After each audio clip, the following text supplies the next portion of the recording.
Πάμε να δούμε γιατί η τιμή μπορεί να διαφέρει από πελάτη σε πελάτη για χρωματικές υπηρεσίες. Πρώτον, διαφορετική ποσότητα και μήκος μαλλιού. Είναι διαφορετικό για ένα μαλλί να χρησιμοποιηθούν 50 γραμμάρια π.χ. σκόνης ανοίγματος από ένα μαλλί που θα χρησιμοποιηθούν 200 γραμμάρια σκόνης ανοίγματος. Δεύτερο, πόσα στάδια θα χρειαστούν για να φτάσουμε στο αποτέλεσμα που εσύ θέλεις. Άλλα πράγματα θα κάνουμε σε ένα φυσικό μαλλί, άλλα πράγματα θα κάνουμε σε ένα βαμμένο μαλλί, άλλα πράγματα θα κάνουμε σε μαλλί που έχει τριχρωμίες ή τετραχρωμίες, άλλα πράγματα θα κάνουμε σε ένα κατάξανθο μαλλί και άλλα πράγματα θα κάνουμε σε ένα βαμμένο μαλλί και είναι από τις λίγες περιπτώσεις που έχουμε αυτή τη στιγμή στο μυαλό. Φυσικά και υπάρχουν κάποιες στάνταρ τιμές τιμοκαταλόγου, αλλά από εκεί και πέρα το κόστος διαμορφώνεται αναλόγως της ποσότητας των μαλλιών σας, το μήκος των μαλλιών σας και τα πόσα στάδια πρέπει να περάσουμε για να καταφέρουμε το χρώμα που εσείς θέλετε. Πάρα πολλές μου στέλνετε μηνύματα και με ρωτάτε τιμή για αυτό, τιμή για εκείνο και καλά κάνετε γιατί πρέπει να ξέρετε. Αλλά όπως βλέπετε, η τιμή διαμορφώνεται συγκεκριμένα για τον κάθε πελάτη και αυτό που θα χρειαστεί. Φανταστείτε να ήμουν πλαστικός χειρούργος και να μου στέλνατε στο Instagram την τωρινή σας μύτη μία φωτογραφία,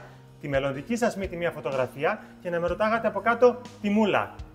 Δεν νομίζω να επιλέγατε να το κάνετε έτσι και θα ερχόσασταν ένα ραντεβού από κοντά ώστε να δούμε τι μπορούμε να κάνουμε, να ακούσετε μια επιστημονική και επαγγελματική άποψη και από εκεί και πέρα να επιλέξετε τι θα κάνετε στον εαυτό σας. Μια πιο επαγγελματική άποψη και εμπεριστατωμένη θα την πάρετε ερχόντας στο χώρο μας εδώ στο κομμωτήριό μας, να δούμε από κοντά τα μαλλιά σας και να σας πούμε ακριβώς τι πρέπει να κάνετε και πώς θα είναι το κόστος.